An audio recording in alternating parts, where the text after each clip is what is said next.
எந்த அளவுக்கு தெரியுமா? உமர் ரலியல்லாஹு அன்ஹு அவருடைய பேரை கேட்டாலே எதிரிகள் நடுங்குவார்கள். உமருடைய பேரை கேட்டாலே எதிரிகள் நடுங்குவார்கள். நமக்கெல்லாம் தெரியும் அல்லவா? உமர் ரலியல்லாஹு ஒரு தெருவழியாக போனா மறு தெருவழியாக சைத்தான் பயந்து ஓடுவான். எல்லாத்தையும் இருக்கிற சைத்தானை பயப்படக்கூடிய அளவுக்கு கர்ஜிக்கும் சிங்கமாக உமர் ரலியல்லாஹு உருவாகினார்கள் என்றால் அவருடைய ஆட்சி அரசாங்கம் எவ்வளவோ ஒரு உன்னதமாக இருந்தது, எவ்வளவோ ஒரு அதிகார உடையவர்களாக இருந்தார்கள் என்று சொன்னால், காதிசியா என்று ஒரு போர் நடக்குது.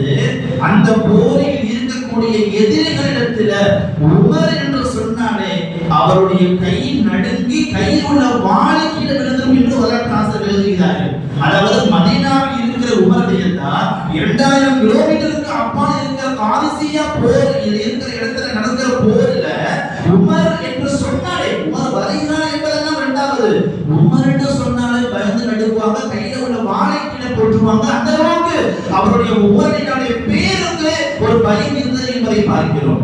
கேட்கிறவர்களே, எந்த அளவுக்கு ஆட்சி செய்தார்கள்?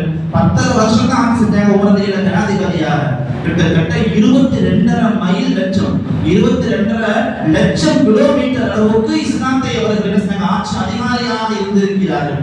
22.5 லட்சம் கிலோமீட்டர்னா எவ்வளவு பெரிய அளவுக்கு பரப்பளவு உள்ள ஒரு பூமியாக இருக்கும் என்பதை யோசிக்கும் பொழுது, அன்பிற்குரியவர்களே, இன்றைய உள்ள காலகட்டத்திற்கு நாம் புரிந்து கொள்ள வேண்டும் என்றால் 22.5 லட்சம் கிலோமீட்டர் என்பது 25 நாடுகளுக்கு மேலாக என்பதாக சொல்கிறார்கள். 25 நாடுகளுக்கு மேல உள்ள நாடுகளை எல்லாம் சேர்த்தால்தான் இது 22.5 லட்சம் கிலோமீட்டருக்கு அந்த பரப்பளவுக்கு ஈக்குவலாக ஆகிறது.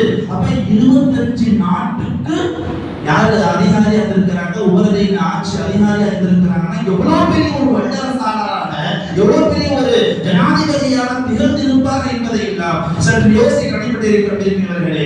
எனவே அவர்களை கொண்டும் இந்த இஸ்லாம் பரவியது என்பதை, அதாவது ஆட்சி அதிகாரத்தை கொண்டும் அல்லாஹ் தஆலா இஸ்லாத்தை பரப்பினான் என்பதாகவும் நமக்கு மார்க்கம் சொல்லித் தருகிறது.